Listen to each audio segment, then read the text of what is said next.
Welcome back to our channel. आज के इस वीडियो में हम देखेंगे जो हम टॉप 100 सेल चैप्टर से क्वेश्चन कर रहे हैं उसमें पार्ट 2 जिसमें हम 50 क्वेश्चन और करेंगे। 50 क्वेश्चंस का वीडियो आपको मिल चुका है, तो अगर आपने वो वीडियो नहीं देखा है तो आप चैनल पर जाकर उस वीडियो को देख सकते हैं।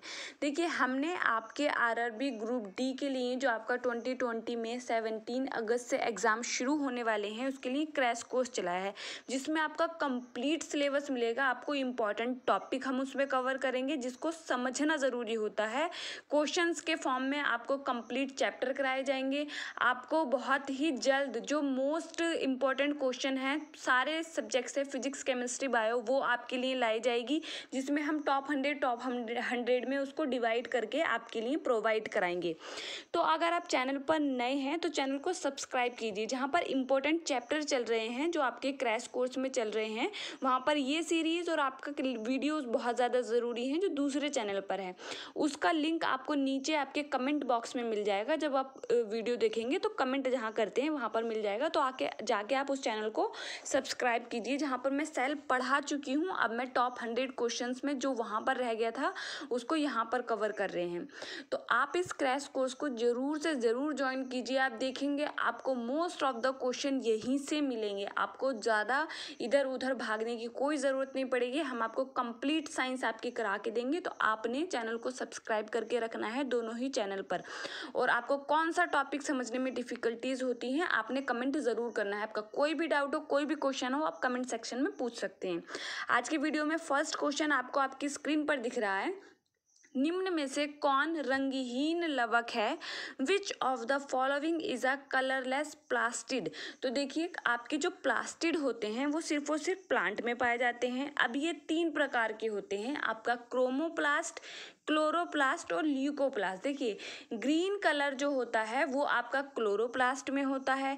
ग्रीन कलर को छोड़ के बाकी के जो कलर होते हैं वो क्रोमोप्लास्ट, और फिर जो आपका कलरलेस होता है वो ल्यूकोप्लास्ट होता है। तो ल्यूकोप्लास्ट देखिए कलरलेस है, तो यहाँ पर जो करेक्ट आंसर है वो है क्या है आपका ऑप्शन नंबर ए। फिर देखेंगे हीमोग्लोबिन। तो हमें पता है कि हीमोग्लोबिन क्या है, हमारे जो रक्त कोशिकाएं हैं उसमें पाया जाता है, आरबीसी जो है उसमें पाया जाता है। हीमोसाइनिन से आपको ब्लू कलर मिलता है, ठीक है। नेक्स्ट देखेंगे, हमारे अंदर नहीं होता, ये कुछ एनिमल्स में होता है। फिर देखेंगे, जिन क्रोमोप्लास्ट में क्लोरोफिल होता है उन्हें क्या कहते हैं? क्रोमो का मतलब होता है कलर से। अब आपसे कंफ्यूज करके क्वेश्चन पूछा जा रहा है कि उन क्रोमोप्लास्ट का नाम बताइए जिसमें क्लोरोफिल होता है। क्लोरोफिल ग्रीन कलर देता है, तो क्लोरोफिल का कौन सा होगा? यहाँ पर क्लोरोप्लास्ट होगा, ध्यान रखना है। फिर देखेंगे, कोशिका का रसोई घर किसे कहा जाता है? तो देखिए, आपका जो प्लांट है वो हमें पता है स्वपोषी होते हैं। स्वपोषी का मतलब होता है कि वो अपना भोजन खुद से बना सकते हैं, मतलब अपने अंदर उसको संश्लेषित कर सकते हैं, अपने अंदर ही बना सकते हैं। उन्हें बाहर से कुछ खाने की ज़रूरत नहीं है, जैसे कि हम डायरेक्ट और इनडायरेक्ट प्लांट्स पर ही डिपेंड होते हैं। तो उन्हें अपना भोजन खुद बनाने के लिए किन्हीं चीज़ों की ज़रूरत होगी। तो देखिए, उसमें क्या होता है, वो एक क्रिया करते हैं प्रकाश संश्लेषण, जिसमें आप देखेंगे प्रकाश संश्लेषण में आपका पार्ट लेता है क्लोरोफिल, आपका सनलाइट, कार्बन डाइऑक्साइड, इससे आप वो ग्लूकोज बनाते हैं और ऑक्सीजन को रिलीज करते हैं। ये बहुत ही इम्पॉर्टेंट प्रोसेस है। देखिए, प्लांट नहीं होंगे तो ऑक्सीजन रिलीज नहीं होगा, और प्लांट का भोजन नहीं होगा तो वो रहेंगे ही नहीं। तो इनसे उनका भोजन भी बन रहा है और हमारे लिए वो ऑक्सीजन भी रिलीज कर रहे हैं। तो यहाँ पर जो इम्पोर्टेंट है वो क्या होगा? क्लोरोप्लास्ट। क्लोरोप्लास्ट में क्लोरोफिल होता है और वो क्या करता है आपका, इसको क्या बोलते हैं? कोशिका का रसोई घर बोलते हैं, क्योंकि इसी में क्या किया जाता है, वो अपना भोजन बनाते हैं। फिर देखिए, आगे बढ़ते हैं। पत्तियों का पीला रंग किसके कारण होता है? तो देखिए, पत्तियों का पीला रंग, अगर हरा रंग पूछा जा रहा है तो आपको क्लोरोफिल। आप एक चीज़ हमेशा ध्यान रखेंगे, आपको अगर हरा कलर पूछा जाएगा कि किस कारण होता है तो आपने ध्यान रखना है क्लोरोफिल। लेकिन आपको क्लोरोफिल ऑप्शन में नहीं मिलेगा तो आप क्लोरोप्लास्ट ध्यान रखेंगे, ठीक है। अब कैरोटेनॉइड्स जो होते हैं ये भी क्या है? आपके पिगमेंट हैं। पिगमेंट क्या है? वर्णक हैं, मतलब ये कुछ कलर अवशोषित करेंगे। आप एक चीज़ ध्यान रखेंगे, जो कलर, जो भी पिगमेंट पिगमेंट अवशोषित करता है वो उस कलर का नहीं दिखता है। आप अगर सोचें कि जो हरी पत्तियां हैं वो क्या है, हरे कलर की दिख रही हैं, मतलब कि वो हरा कलर को अवशोषित कर रही हैं, नहीं, वो हरे कलर को रिफ्लेक्ट कर रही हैं, इसलिए वो हरे कलर की दिखाई दे रही हैं। ठीक है, तो ये क्वेश्चन भी पूछा जाता है कि किस कारण होता है, तो रिफ्लेक्शन के कारण होता है, ये भी ध्यान रखना है। तो कैरोटीनॉइड जो है उसके कारण क्या होता है, वो पीला रंग पत्तियों का दिखाई पड़ता है। लाइकोपीन के कारण टमाटर का रंग लाल दिखाई देता है। हरा रंग हरी पत्तियों का किसके कारण है, क्लोरोफिल के कारण है। राइबोसोम को आपको पता है कि एक सबसे छोटा सेल ऑर्गेनेल है, सेल कोशिकांग है जो प्रोटीन संश्लेषण करता है, प्रोटीन बनाता है। फिर देखेंगे पर्णहरित में उपस्थित धातु है। अब जो क्लोरोफिल है देखिए उसमें एक धातु उपस्थित होती है, जैसे आपको पता है हम हीमोग्लोबिन की बात करते हैं। जो हीमोग्लोबिन क्या है, एक तरह का प्रोटीन है जो हमारे रक्त में पाया जाता है। इसमें कौन सा धातु होता है, आयरन धातु होता है, हमें पता है। इसी तरह से अगर हम क्लोरोफिल को देखें तो इसमें एक धातु उपस्थित होती है, आपने ध्यान रखना है, वो होती है मैग्नीशियम। इंपॉर्टेंट क्वेश्चन है, याद रखना है। फिर देखें राइबोसोम को यह भी कहा जाता है, तो देखिए क्या कहा जाता है, प्रोटीन फैक्ट्री तो कहा जाता है क्योंकि वो प्रोटीन का निर्माण करते हैं। कोशिका के अंदर कोशिकांग, अब देखिए इस बात का मतलब समझिए, राइबोसोम खुद एक कोशिकांग है जो कि हमें पता है सबसे छोटा सेल ऑर्गेनेल है, सबसे छोटा कोशिकांग है। अब देखिए ये मैंने आपको पढ़ा रखा है, जाके वो वीडियो ज़रूर देखेंगे। राइबोसोम जो है आपको दो जगह और मिलता है, एक तो आपको कोशिका द्रव्य में मिलता है कोशिका के अंदर, आपको एंडोप्लाज्मिक रेटिकुलम में मिलेगा, अब दो आपके सेल ऑर्गेनेल के अंदर भी मिलता है, क्लोरोप्लास्ट और माइटोकॉन्ड्रिया के अंदर भी मिलता है। तो वो खुद से क्या है, एक सेल ऑर्गेनेल है। तो सेल ऑर्गेनेल के अंदर सेल ऑर्गेनेल, कोशिकांग के अंदर कोशिकांग भी बोलते हैं। और पैलेडिक ग्रैन्यूल्स, इनको पहले इनका नाम पैलेडिक ग्रैन्यूल्स रखा गया था क्योंकि इनकी खोज पैलेडे ने की थी 1955 में। उस वक्त इनका नाम नहीं दिया गया था तो इनको पैलेडिक कण भी बोलते। तो यहाँ पर जो करेक्ट आंसर होगा वो होगा ऑप्शन डी। फिर देखेंगे अंतःप्रद्रव्य जालिका अनुपस्थित है। जो एंडोप्लाज्मिक रेटिकुलम है वो किस में अनुपस्थित होती है, तो प्लांट सेल में होती है। आरबीसी, जो आपका आरबीसी होता है उसमें कोई भी सेल ऑर्गेनेल उपस्थित नहीं होता है, और ये किस कारण होता है, केंद्रक भी नहीं होता उसमें। तो ये किस कारण होता है, जो हीमोग्लोबिन है उसको ज़्यादा जगह दी जाए, क्योंकि हीमोग्लोबिन क्या करता है, यही तो आपके ऑक्सीजन का परिवहन कर रहा है। आपके सर्कुलेटरी सिस्टम में आप देखते हैं कि ऑक्सीजन का जो परिवहन हो रहा है या कार्बन डाइऑक्साइड का जो परिवहन हो रहा है वो हीमोग्लोबिन से ही तो जुड़ते हैं, तो उसको जितना स्पेस दिया जाएगा उतना उसके लिए अच्छा है। तो यहाँ पर करेक्ट आंसर क्या है, ऑप्शन बी है। फिर देखेंगे खुरदरी अंतःप्रद्रव्य जालिका के साथ जुड़े होते हैं। मैंने सब बता रखा है, आप मेरे आंसर करने से पहले आपका आंसर आ जाना चाहिए। रफ एंडोप्लाज्मिक रेटिकुलम जो होती है, देखिए एंडोप्लाज्मिक रेटिकुलम जो होती हैं दो प्रकार की होती हैं, खुरदरी और चिकनी। खुरदरी हम उसको इसलिए बोलते हैं क्योंकि उसकी सतह पर आपको राइबोसोम मिलते हैं, और राइबोसोम क्या है, एक कण जैसी संरचना है, ग्रैन्यूल। जब उसको छुएंगे तो वो खुरदरा सा प्रतीत होगा, और जबकि चिकनी अंतःप्रद्रव्य जालिका में ऐसा नहीं होता। तो देखिए एंडोप्लाज्मिक रेटिकुलम पे राइबोसोम पाए जा रहे हैं तो वो प्रोटीन संश्लेषण में भाग लेगी, जबकि एससीआर में नहीं पाए जाते। तो ध्यान रखना है वो वसा के संश्लेषण में भाग लेती है। तो यहाँ पर जो करेक्ट आंसर क्या है, ऑप्शन नंबर ए। फिर देखें ईआर में संश्लेषित पदार्थ किस में पैक किए जाते हैं, तो बता रखा है आपको गोल्जी बॉडी जो होता है उसका काम ही क्या है, सिक्रीशन करना है और पैकेजिंग करना है। मतलब पैकेट्स आप कुछ ईआर में बना, कुछ पदार्थ ईआर में संश्लेषित हुए, अब उनकी पैकेजिंग कौन करेगा, वो गोल्जी बॉडी करेगा, और उनको आगे क्या करेगा, स्रावित करेगा। ये चीज़ ध्यान रखना है। इसलिए गोल्जी एपरेटस जो होती है, गोल्जी बॉडी होती है, उसको हम ट्रैफिक पुलिस ऑफ सेल बोलते हैं। नेक्स्ट क्वेश्चन देखिए, लाइसोसोम का निर्माण कौन करता है, तो लाइसोसोम का निर्माण आपका गोल्जी एपरेटस करता है। किस क्रिया के द्वारा करता है, तो बडिंग के द्वारा करता है, ये भी ध्यान रखना है। फिर देखिए नेक्स्ट क्वेश्चन, पादप कोशिका का सबसे बड़ा कोशिकांग है। देखिए कुछ क्वेश्चंस जो होते हैं आप ऑप्शन को देखकर उसका आंसर करते हैं। तो देखिए पादप कोशिका का सबसे बड़ा कोशिकांग अगर आपको पूछा जाए तो सबसे बड़ा तो उसमें रसधानी होता है जो वैक्यूल होता है, उसके बाद केंद्रक है, फिर उसके बाद आपका लवक आता है। लेकिन आप यहाँ पर ऑप्शन में देखिए ना ही आपको केंद्रक दे रखा है और ना ही रसधानी दे रखा है। तो यहाँ पर जो करेक्ट आंसर होगा वो क्या होगा, प्लास्टिड लवक होगा। नेक्स्ट क्वेश्चन, जंतु कोशिका का सबसे बड़ा कोशिकांग है largest cell organelle of animal cell is, तो क्या होगा, केंद्रक होगा, क्योंकि यहाँ पर वैक्यूल्स या तो अनुपस्थित होते हैं या बहुत छोटे होते हैं या फिर क्या होता है, और आपका लवक यहाँ पर अनुपस्थित होता है। तो केंद्रक यहाँ पर क्या है, सबसे बड़ा कोशिकांग है। नेक्स्ट देखेंगे, निम्नलिखित में से कौन स्तनधारी की आरबीसी में अनुपस्थित होता है। तो मैंने आपको बताया स्तनधारी की आरबीसी में कोई भी कोशिकांग नहीं होता, केंद्रक भी नहीं होता, मतलब लवक भी नहीं होगा, माइटोकॉन्ड्रिया भी नहीं होगा, और फिर इसका आंसर क्या हो जाएगा, ऑल ऑफ दीज।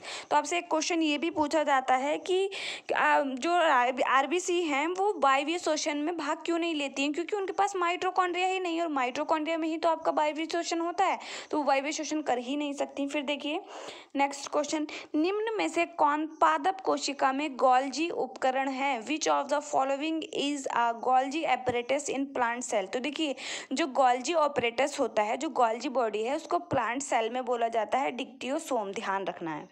फिर देखेंगे टोनोप्लास्ट किसके चारों ओर एक झिल्ली है। तो देखिए टोनोप्लास्ट आपको बताना है, देखिए आपका मान लीजिए ये प्लांट सेल है, ठीक है, बाहर इसकी कोशिका भित्ति है, और यहाँ पर बहुत बड़ा इसका मैंने आपको बताया सबसे बड़ा जो कोशिकांग होता है वो क्या होता है, आपका रसधानी होता है, वैक्यूल होता है। तो वैक्यूल के बाहर जो ये मेम्ब्रेन होती है, एक मेम्ब्रेन होती है, उसको बोला जाता है टोनोप्लास्ट, जो कि जीवित मेम्ब्रेन है, जो कि जीवित झिल्ली है। इसके अंदर जो प्रेजेंट होता है, जो इसका पदार्थ होता है, वो उसको कहते हैं आप सेल सैप। ये कोशिका की टर्जिटी, मतलब उसका फूलापन जो होता है उसके लिए इम्पॉर्टेंट होता है, और ये क्या होता है, मृत होता है, और यहाँ पर जो भोज्य पदार्थ होते हैं वो संचित होते हैं। तो ध्यान रखना है, किसकी हो गई, वैक्यूल की जो आपकी मेम्ब्रेन होती है उसको क्या बोलते हैं, टोनोप्लास्ट बोलते हैं। फिर देखिए नेक्स्ट क्वेश्चन, सेंट्रोसोम की खोज किसने की, हु डिस्कवर्ड द सेंट्रोसोम। तो ये आपकी किसने की थी, बॉवेरी ने की थी, ध्यान रखना। और सेंट्रोसोम सिर्फ किस में पाया जाता है, जंतु कोशिका में पाया जाता है, और कोशिका विभाजन से संबंध रखता है। बेंडा ने आपका क्या किया था, माइटोकॉन्ड्रिया नाम दिया था माइटोकॉन्ड्रिया का। किसमें सेंट्रोसोम की महत्वपूर्ण भूमिका है। तो मैंने अभी आपको बताया सेल डिवीजन, कोशिका विभाजन जो है उसमें जो इंपॉर्टेंट रोल प्ले करते हैं वो कौन करता है, सेंट्रोसोम करता है। फिर देखिए नेक्स्ट क्वेश्चन, किसमें रसधानियां बहुत बड़ी होती हैं। ये क्या होगा, आपका रसधानी होगा, ठीक है, रसधानियां बहुत बड़ी होती हैं। तो मैंने अभी आपको बताया किसमें होती हैं, प्लांट सेल में रसधानियां जो होती हैं बहुत बड़ी होती हैं। फिर देखिए नेक्स्ट क्वेश्चन, कोशिका का ट्रैफिक पुलिस किसे कहा जाता है, किसे कहा जाता है, गोल्जी apparatus को। लाइसोसोम का आपको आत्मघाती थैली कहा जाता है। फिर देखेंगे कोशिका का मस्तिष्क किसे कहा जाता है, तो किसे कहा जाता है, केंद्र को, क्योंकि देखिए ये नियंत्रण केंद्र है आपका कोशिका का। जैसे हमारे शरीर का पूरा नियंत्रण कौन करता है, मस्तिष्क करता है, इसी तरीके से कोशिका का नियंत्रण कौन करता है, केंद्रक करता है, इसीलिए उसे कोशिका का मस्तिष्क कहा जाता है।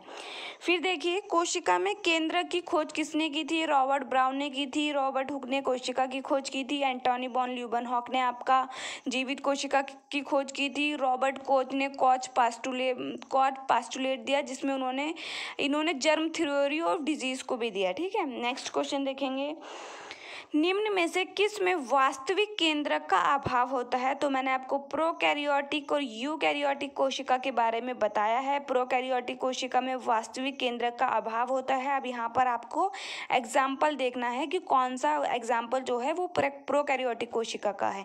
अमीबा क्या है, एक कोशिकीय यूनिसेल्यूलर यूकैरियोटिक जीव है जो कि प्रोटिस्टा के अंदर आता है। इनको जोकर भी बोला जाता है क्योंकि ये अपनी शेप बदलते रहते हैं। ये आपका जनन करते हैं बडिंग के द्वारा, साथ में हाइड्रा का भी ध्यान रखना है। माइकोप्लाज्मा आपका सबसे छोटी जीवित कोशिका है जिसको पीपीएलओ भी बोलते हैं। और क्या है, इसमें क्या होता है, ये ऑक्सीजन के बिना भी सर्वाइव कर सकते हैं। और यही क्या है, प्रोकैरियोटिक जीव हैं क्योंकि इनको जगत मोनेरा के अंदर रखा गया है। नेक्स्ट देखेंगे, केंद्रक द्रव्य में महीन धागे जैसी संरचना पाई जाती है जिसे क्या कहते हैं। तो इसको क्या बोला जाता है, क्रोमेटिन बोला जाता है। जो केंद्रक द्रव्य में महीन धागे जैसी संरचना है ये आगे कंडेंस्ड होकर संघनन होकर क्या बनाती हैं, क्रोमोसोम बनाती हैं। नेक्स्ट देखेंगे डीएनए का पूर्ण रूप क्या है, डीऑक्सी राइबोन्यूक्लिक अम्ल, डीऑक्सी राइबोन्यूक्लिक अम्ल। अच्छा कहीं थोड़ा सा यहाँ पर ये है डीऑक्सी राइबोन्यूक्लिक अम्ल। जो डीऑक्सी राइबोन्यूक्लिक अम्ल है वो क्या है आपका डीएनए का पूर्ण रूप है, और राइबोन्यूक्लिक अम्ल किसका है, आरएनए का है। फिर देखेंगे डीएनए प्लस हिस्टोन प्रोटीन, तो डीएनए क्रोमोसोम जो बना होता है वो डीएनए प्लस हिस्टोन प्रोटीन से मिलकर बना होता है। फिर नेक्स्ट क्वेश्चन देखेंगे कोशिका विभाजन के समय क्रोमेटिन के संगठित हो जाते हैं, किसमें अभी बताया था, क्रोमोसोम में हो जाते हैं। क्रोमोसोम का जो डीएनए खंड होता है, एक डीएनए खंड को देखें, जो कार्यात्मक डीएनए खंड होता है उसको जीन बोलते हैं, ठीक है। तो डीएनए और हिस्टोन प्रोटीन मिलकर आपका क्रोमोसोम बनाते हैं। फिर देखिए गुणसूत्र की खोज किसने की थी, तो देखिए गुणसूत्र की जो खोज की थी वो आपकी हॉफमैचर ने की थी। अगर ये ऑप्शन नहीं होगा तो स्ट्रासबर्गर जरूर होगा, जबकि गुणसूत्र नाम जो दिया था वो वॉल्डियर ने दिया था। फिर देखेंगे डीएनए के क्रियात्मक खंड को क्या कहते हैं, जीन कहते हैं। अभी मैंने आपको बताया क्रोमोसोम में डीएनए प्रेजेंट होते हैं, जिसके क्रियात्मक खंड क्या कहलाते हैं, आपके जीन कहलाते हैं। निम्नलिखित में से कौन एक गुणसूत्र का भाग नहीं है, तो देखिए टीलोमियर है, क्योंकि जो सिरा होता है गुणसूत्र का उसको टीलोमियर बोलते हैं। जो क्रोमेटिड होता है आपका कुछ इस तरीके से क्रोमोसोम होता है, तो ये क्या है, पूरा आपका एक क्रोमेटिड है। सेंट्रोमियर यहाँ पर जहाँ पर दो क्रोमेटिड आपस में जुड़े हुए हैं, ये क्या है, सेंट्रोमियर है, और ये क्या है, टीलोमियर है। तो सेंट्रोसोम यहाँ पर आपका करेक्ट आंसर होगा, क्योंकि ये गुणसूत्र का भाग नहीं है। फिर देखिए कैरियोकाइनेसिस का अर्थ है, तो मैंने आपको बताया था कैरियो का अर्थ क्या है आपका, केंद्रक से है। तो किसका विभाजन, केंद्रक का विभाजन क्या होगा, कैरियोकाइनेसिस होगा। जबकि साइटोकाइनेसिस मैंने आपको बताया था, साइटो का मतलब क्या होता है, कोशिका होता है, तो कोशिका द्रव्य का विभाजन साइटोकाइनेसिस कहलाएगा। नेक्स्ट बनाने वाली कोशिका के अतिरिक्त हमारे शरीर की सभी कोशिकाओं में समसूत्री विभाजन होता है। तो देखिए जो आपका स्पर्म और एग जो कोशिकाएं होती हैं उनमें आपने एक जेनेटिक्स का क्वेश्चन भी ध्यान रखना है। जो स्पर्म और एक एग कोशिकाएं हैं, हमारी सारी कोशिकाओं में 46 क्रोमोसोम होते हैं, लेकिन यहाँ पर 23 होते हैं। क्यों होते हैं, क्योंकि यही तो आगे फ्यूज करेंगे, निषेचन होगा तो क्या बनेगा, जाइगोट बनेगा, उसमें फिर से वही कंडीशन आ जाएगी 2n की, तो 46 क्रोमोसोम हो जाएंगे। तो बच्चे में गुणसूत्र का निर्धारण सही तरीके से हो, इसलिए इनमें क्या होता है 23 होते हैं। तो देखिए इनके अतिरिक्त तो समसूत्री विभाजन पूछा है आपसे किस में होता है, यहाँ पर क्या होगा आपका अर्धसूत्री विभाजन होगा। जो क्रोमोसोम की संख्या 23 हुई है वो किसके बाद हुई है, अर्धसूत्री विभाजन के बाद हुई है। तो यहाँ पर जो करेक्ट आंसर होगा वो होगा ऑप्शन ए और बी दोनों। नेक्स्ट क्वेश्चन, एक कोशिका जिसमें गुणसूत्र की संख्या 2n है, समसूत्री विभाजन के बाद गुणसूत्र की संख्या हो जाएगी। तो देखिए समसूत्री विभाजन के बाद कोई फर्क नहीं पड़ता, वही संख्या रहेगी। यहीं पर अगर अर्धसूत्री विभाजन होता तब संख्या आधी हो जाती, ठीक है। नेक्स्ट देखिए कभी विभाजित नहीं होती हैं, तो हमारी तंत्रिका कोशिका जो न्यूरॉन कोशिकाएं होती हैं वो कभी विभाजित नहीं होती हैं। दोहरी झिल्ली युक्त कोशिकांग है, आपको समझा रखा है अच्छे से, जहाँ जहाँ केंद्रक वहाँ वहाँ दोहरी झिल्ली, तो या जहाँ जहाँ दोहरी झिल्ली वहाँ वहाँ केंद्रक में डीएनए, जहाँ जहाँ डीएनए वहाँ वहाँ डबल मेम्ब्रेन, जहाँ जहाँ डबल मेम्ब्रेन वहाँ वहाँ डीएनए। तो आपको पता है आपका डीएनए कहाँ होता है, केंद्रक में होता है, तो मतलब आपके केंद्रक में भी क्या होगा, दोहरी झिल्ली होगी। आपका माइटोकॉन्ड्रिया में खुद का डीएनए होता है और आपका क्लोरोप्लास्ट में खुद का डीएनए होता है, इसीलिए उनको सेमी ऑटोनोमस सेल ऑर्गेनेल बोलते हैं। तो यहाँ पर जो करेक्ट आंसर क्या होगा आपका माइटोकॉन्ड्रिया होगा। नेक्स्ट क्वेश्चन, झिल्ली रहित कोशिकांग है राइबोसोम। आपने ध्यान रखना है क्लोरोप्लास्ट, माइटोकॉन्ड्रिया, केंद्रक में दोहरी झिल्ली होती है, राइबोसोम आपका झिल्ली होती ही नहीं है, बाकी सब में सिंगल झिल्ली होगी, एक मेम्ब्रेन होगी, ध्यान रखना है। में झिल्ली युक्त कोशिकांग अनुपस्थित होते हैं, तो जो प्रोकैरियोटिक कोशिकाएं होती हैं उनमें झिल्ली युक्त सभी कोशिकांग जो होते हैं अनुपस्थित होते हैं। तो जीवाणु भी उसका उदाहरण है, माइकोप्लाज्मा भी उसका उदाहरण है, बीजीए ब्लू ग्रीन एल्गी, नीले हरी शैवाल जिनको टेक्निकली क्या बोला जाता है, साइनोबैक्टीरिया, ये भी प्रोकैरियोटिक हैं। तो इनमें जो करेक्ट आंसर होगा ऑप्शन डी हो जाएगा। नेक्स्ट क्वेश्चन, सबसे बड़ी कोशिका है, तो सीधे क्वेश्चन है, सबसे बड़ी कोशिका शुतुरमुर्ग का अंडा जिसका माप होता है 175 मिलीमीटर। केंद्रक में केंद्रिका की खोज किसने की? फोंटाना ने की। और केंद्रिका जो होती है आपके आरएनए के निर्माण के लिए इम्पोर्टेंट होती है। फिर देखेंगे लवक की खोज किसने की थी? तो हैकल ने लवक की खोज की थी। नेक्स्ट देखेंगे आलू में गुणसूत्रों की संख्या कितनी होती है? आलू में गुणसूत्रों की संख्या 48 होती है। और आपका जो टबैको होता है उसमें भी गुणसूत्रों की संख्या 48 होती है। और चिंपैंजी में भी गुणसूत्रों की संख्या क्या होती है? 48 होती है। तीनों का ध्यान रखना है। नेक्स्ट देखेंगे भारतीय कोशिका के जनक कोशिका विज्ञान के जनक कौन कहे जाते हैं? तो A.K. अरुण कुमार कहे जाते हैं, A.K. शर्मा। नेक्स्ट देखेंगे निम्नलिखित में से कौन सी कोशिका सबसे छोटी कोशिका है? तो देखिए आपको यहाँ पर सबसे छोटी कोशिका दी गई है, लेकिन उसका नाम यहाँ पर आपको माइकोप्लाज्मा ना देकर PPLO दिया गया है। मैंने आपको बताया है माइकोप्लाज्मा का ही दूसरा नाम PPLO है, जिसकी फुल फॉर्म है प्लूरोनिमोनिया लाइक ऑर्गेनिज्म। तो यहाँ पर जो करेक्ट आंसर है वो है ऑप्शन बी। इसका एक और नाम होता है, नहीं देखा हो तो आप जाकर सेल पढ़िए, लिंक आपको नीचे कमेंट बॉक्स में मिल जाएगा। फिर देखिए निम्नलिखित में से कोशिका का नियंत्रण केंद्र कौन होगा? तो आपका केंद्रक होगा। फिर आगे बढ़ते हैं डीएनए का संबंध जिस अतिमूल प्रोटीन से है उसे क्या कहते हैं? हिस्टोन प्रोटीन कहते हैं। इसके साथ मिलकर ये क्रोमोसोम गुणसूत्र बनाता है। मानव शरीर में मौजूद निम्नलिखित कोशिकाओं में से किस में माइटोकॉन्ड्रिया नहीं पाया जाता?